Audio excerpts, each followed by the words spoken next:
5 फरवरी 2026 यानी कल new start treaty expire हो चुकी है। इस ट्रीटी ने अमेरिका और रशिया के न्यूक्लियर वेपन्स पर लिमिट लगा रखी थी।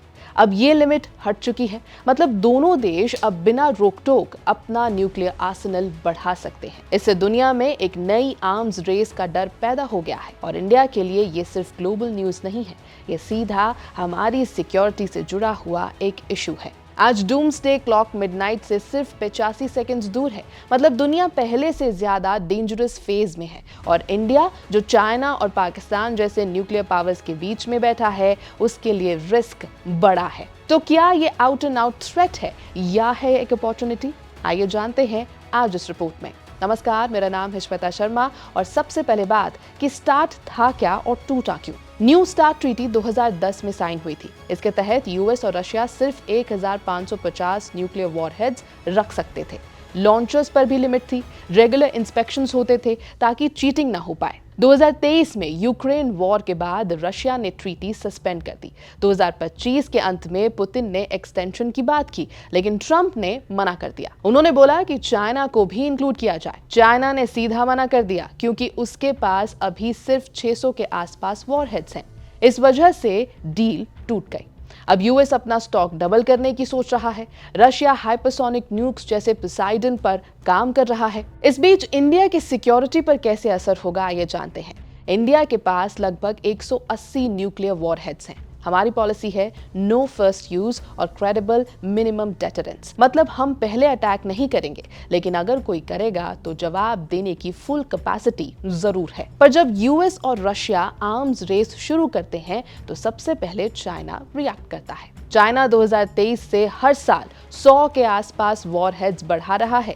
गलवान के बाद इंडिया चाइना टेंशन पहले से ही हाई है और प्रेशर अब और बढ़ेगा। इसका मतलब है कि इंडिया को भी अपना न्यूक्लियर प्रोग्राम एक्सपैंड करना ही पड़ेगा। उधर पाकिस्तान के पास भी 170 के करीब वॉरहेड्स मौजूद हैं। 2025 में ऑपरेशन सिंदूर के बाद रिलेशंस ऑलरेडी टेंस चल रहे हैं। ग्लोबल आर्म्स रेस पाकिस्तान को भी जस्टिफाई करने का मौका दे देगी। सिप्री के मुताबिक ये डोमिनो इफेक्ट बन सकता है, यानी कि एक अपने न्यूक्लियर वॉरहेड्स बढ़ाता है तो बाकी सब फॉलो करने लगते हैं और इस फॉलो करने के चक्कर में इंडिया के नेबर्स यानी कि पाकिस्तान और चाइना और भी ज्यादा मजबूत होने की जरूर सोचेंगे। कोल्ड वॉर के टाइम सिर्फ यूएस वर्सेस यूएसएसआर था। आज एशिया में मल्टीपल प्लेयर्स हैं, चाहे वो चाइना हो, इंडिया हो, पाकिस्तान हो या नॉर्थ कोरिया हो। इस मल्टीपोलर सिस्टम में गलती होने का चांस ज्यादा होता है। नॉर्थ कोरिया अपने न्यूक्स को जस्टिफाई करता है यूएस थ्रेट से। अब यूएस एक्सपेंशन उसको और भी बोल्ड बना सकता है।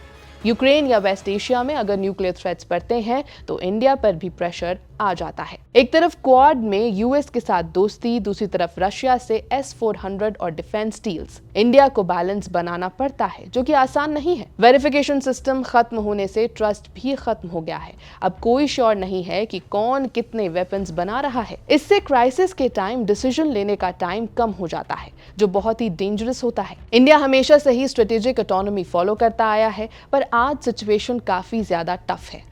यूएस के साथ कॉम कासा बेका जैसे एग्रीमेंट्स, रशिया से 65% डिफेंस इंपोर्ट्स, ब्रिक्स और एससीओ में मेंबरशिप, ट्रंप का चाइना इंक्लूसिव फॉर्मूला इंडिया को साइडलाइन जरूर कर देता है। वर्ल्ड 2 ब्लॉक्स में बट रहा है और इंडिया पर प्रेशर है कि साइड चूज कर लो। लेकिन यहीं पर इंडिया के लिए एक अपॉर्चुनिटी भी है। जैसे राजीव गांधी ने 1988 में ग्लोबल डिसआर्मामेंट का प्लान दिया था, वैसे ही इंडिया मीडिएटर बन सकता है। यूएन चीफ भी रेस्ट्रेंट की बात कर रहे हैं। इंडिया रिस्पॉन्सिबल पावर की तरह लीड कर सकता है। न्यूक्लियर रेस सस्ती नहीं होती। इंडिया ऑलरेडी अग्नि 6, अरिहंत सबमरीन्स और मिसाइल अपग्रेड्स पर बिलियंस खर्च कर रहा है। अगर राइवल्स बढ़ते हैं तो इंडिया को भी MIRV हाइपरसोनिक टेक पर इन्वेस्ट करना होगा।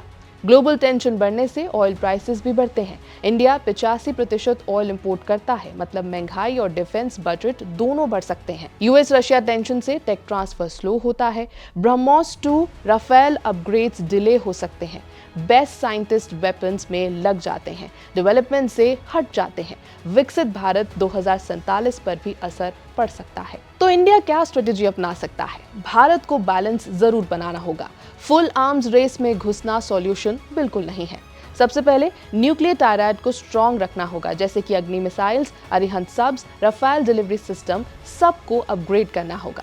दूसरा, मिसाइल डिफेंस पर फोकस करना होगा। रशिया से S-500 जैसे सिस्टम्स लेने होंगे। तीसरा, क्वाड और Indo Pacific strategy, maritime security strong करनी होगी। चौथा, ग्लोबल फोरम्स पर लीडरशिप यानी कि एशिया स्पेसिफिक आर्म्स कंट्रोल का प्रपोजल रखना होगा। सबसे जरूरी, पार्लियामेंट और पब्लिक को डॉक्ट्रिन पर इन्वॉल्व भी करना होगा। न्यू स्टार्ट का खत्म होना दिखाता है कि आर्म्स कंट्रोल का ईरा ऑलमोस्ट ओवर हो रहा है। अब दुनिया 3 सुपर पावर्स के बीच फंस रही है, यानी यूएस, रशिया और चाइना। स्मॉलर पावर्स साइडलाइन हो रहे हैं, पर इंडिया की इकोनॉमी क्योंकि फास्ट ग्रोइंग है और 2030 तक 3rd लार्जेस्ट इकोनॉमी बनने का टारगेट है, इससे डिप्लोमेटिक लेवरेज मिलता है। अगर फ्यूचर में रशिया यूक्रेन में न्यूक्लियर यूज करता है तो इंडिया को अपनी पूरी स्ट्रेटेजी रीथिंक जरूर करनी पड़ेगी। यानी डेंजर में मौका जरूर है, अपॉर्चुनिटी जरूर है। इंडिया के लिए ये आर्म्स रेस सिर्फ थ्योरी नहीं, ये सीधा चाइना पाकिस्तान के एक्सपेंशन को पुश करेगी। लेकिन अगर इंडिया रेस्ट्रेंट रखे, डिफेंस इनोवेट करे, डिप्लोमेसी लीड करे और तैयार रहे तो ये क्राइसिस अपॉर्चुनिटी जरूर बन सकती है। सही बैलेंस रखा तो इंडिया स्टेबिलिटी का पिलर भी बन सकता है। यह है एबीपी लाइव, मेरा नाम है श्वेता शर्मा।